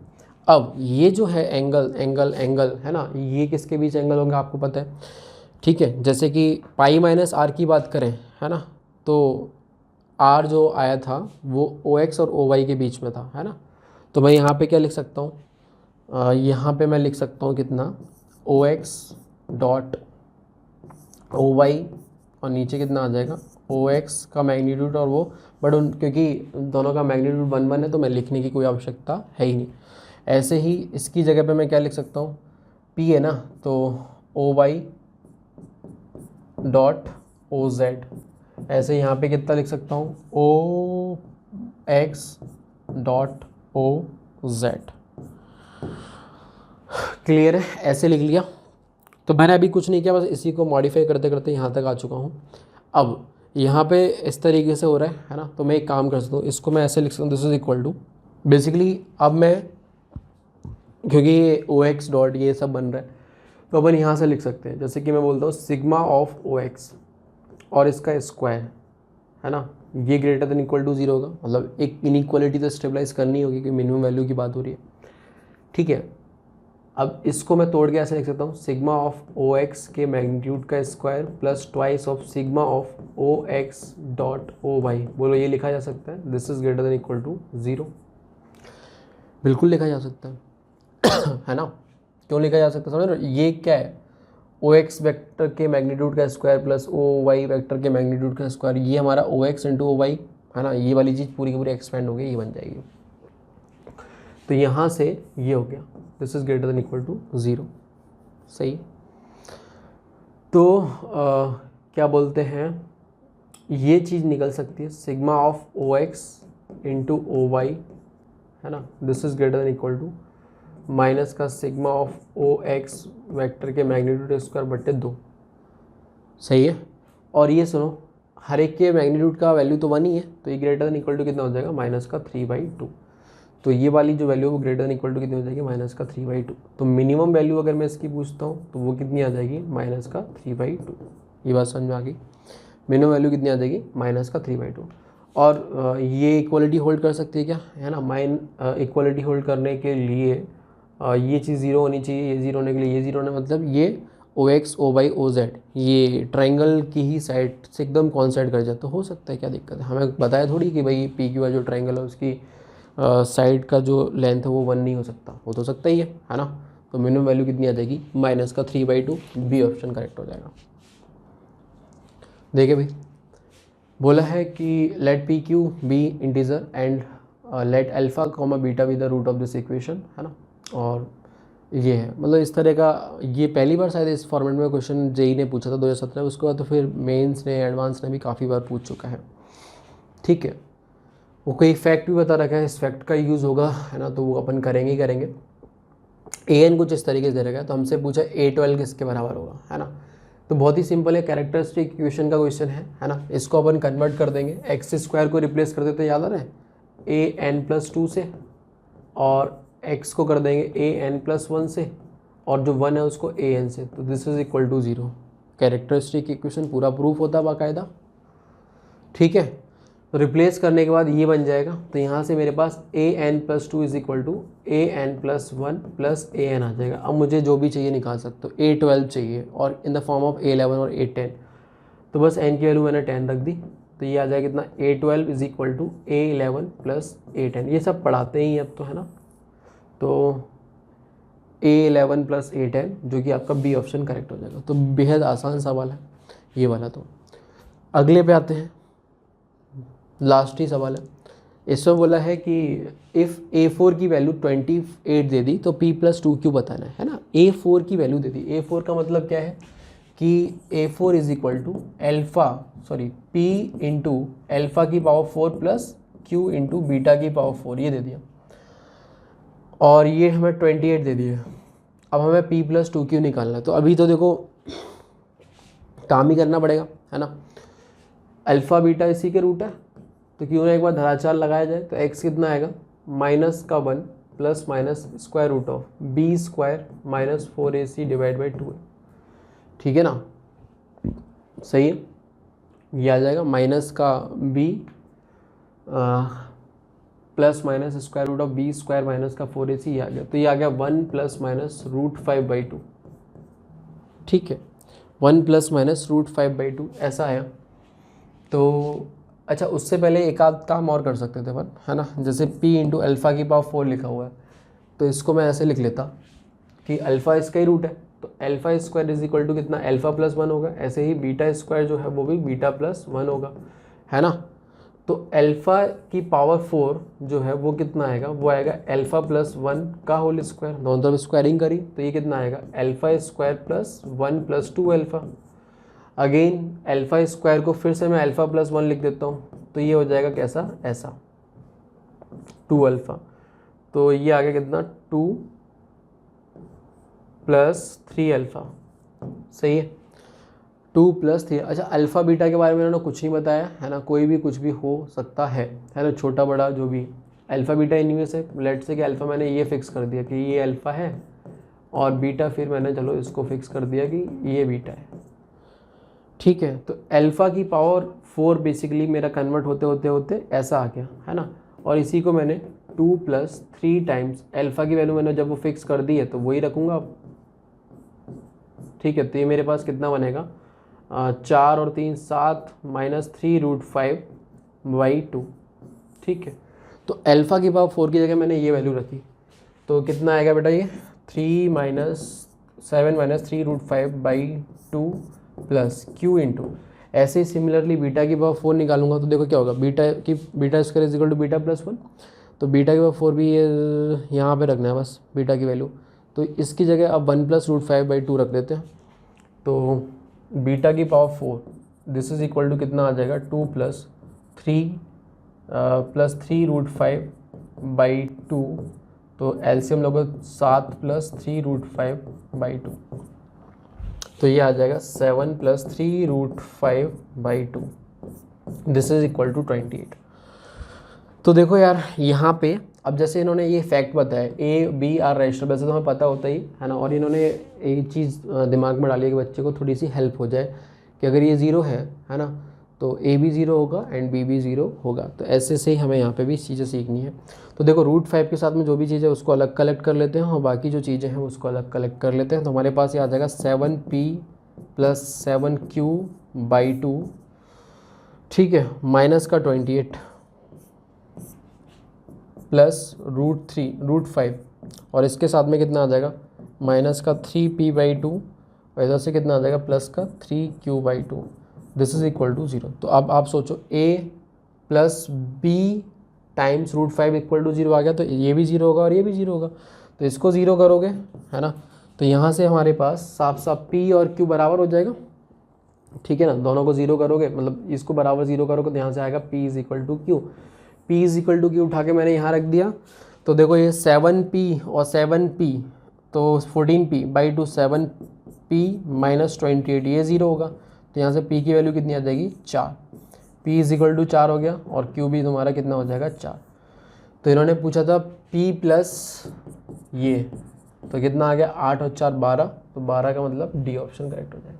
इस तरीके से इसको क्वेश्चन को करना है ना। पसंद आया हो वीडियो तो लाइक करें, कोई डाउट हो तो कमेंट करके पूछ सकते हैं। Bye bye.